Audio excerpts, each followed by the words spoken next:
Secretary of State Marco Rubio is talking to reporters after briefing the Gang of Eight. Notify members of Congress in advance, but we can't notify 535 members of Congress. Well, the Congress can vote on whatever they want, but there's no law that requires us to do that. And I want to say something because I see people on TV. Look, that's fine. If they want to take a war powers vote, they can do that. They've done that. They've done that a bunch of times. But there's no, people keep saying that there's no law that requires the president to have done anything with regards to this. To begin with, no presidential administration has ever accepted the War Powers Act as constitutional. Not Republican presidents, not Democratic presidents. That said, we have followed the notification at 48 hours. We're here today. I've done more Gang of Eight briefings than I got in the 4 years that Biden was president and I was a member of the Gang of Eight. All of that said, we've complied with the law 100%.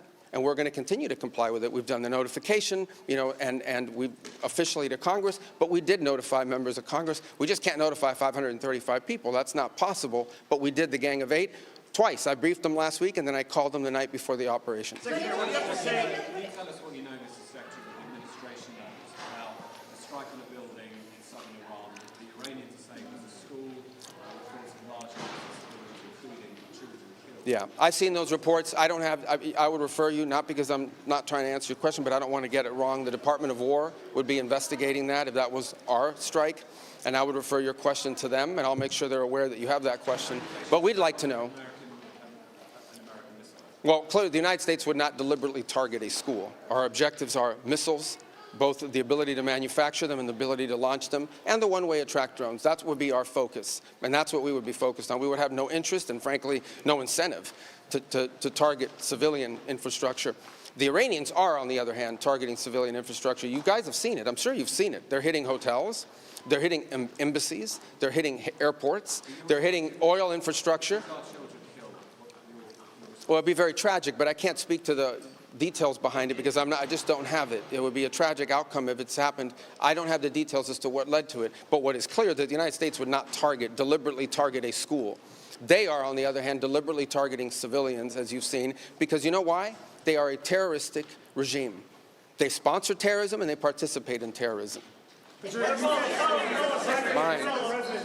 message to Americans who are concerned about rising energy prices given the spiking of oil prices today? Yes, and we knew that going in would be a factor, and so we have a program in place that will begin to be implemented by Secretary Wright, Secretary Bessent. We talked about it last night, again, about this program. We talked this morning, and starting tomorrow, you will see us rolling out those phases to try to mitigate against that. Obviously, markets are going to be reacting to news about what's happening. And again, a reminder, think about it, okay? This terroristic regime, led by radical clerics, has the ability, potentially, to shut off 20% of global energy. That's the kind of leverage they have because of their Navy. We're going to destroy their Navy. But there is a plan in place. We anticipated this could be an issue, and Secretary Wright and Bessent will begin to roll out those steps starting tomorrow to mitigate against the impact that could have. What time? I got to do this briefing, so I got a couple more. Yeah. Do you anticipate putting boots on the ground, and how long do you anticipate the conflict to last? Well, we don't. Let me say two things about it. Number one, the president always has the options to undertake whatever operations he decides to do as the commander-in-chief. That said, we believe the objective that we have set for this mission, which is the destruction of their ballistic missile capabilities, both launch capability and manufacturing, can be achieved without ground forces. Right now, we're not postured for ground forces, but obviously the president has those options. He's never going to rule out anything. But right now, our focus is on the destruction of their ballistic missile launchers, their ballistic missile stockpiles, and their ballistic missile manufacturing capability, as well as their one-way attract drones and their Navy, because of the threat it poses to global shipping. How long All right, I can only do one more. Right there in the middle. Yes, sir. Is there a diplomatic exchange going on right now between U.S. and Iran? Any exchanges whatsoever outside of No, not at this time. I mean, look, we always have people that reach out from inside of governments. You don't know if they're authorized to reach out or not. They're suffering a tremendous amount of damage. Honestly, again, I'm not going to give away the details of our tactical efforts, but the hardest hits are yet to come from the U.S. military. The next phase will be even more punishing on Iran than it is right now. Someone was screaming, how long will it take? I don't know how long it'll take. We have objectives. We will do this as long as it takes to achieve those objectives, and we will achieve those objectives. The world will be a safer place when we're done with this operation. All right? Thank you, guys. Thank you. How can that be a mistake?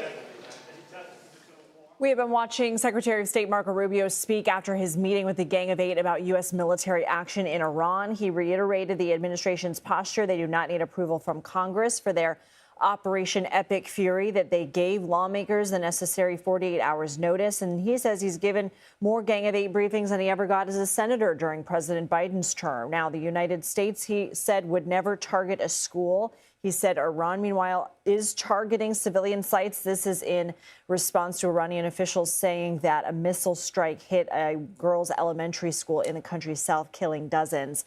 The secretary there was asked if there are any diplomatic exchanges right now between the U.S. and Iran, and he said not now. He also reiterated what the president said, that the hardest hits are yet to come from the U.S. military.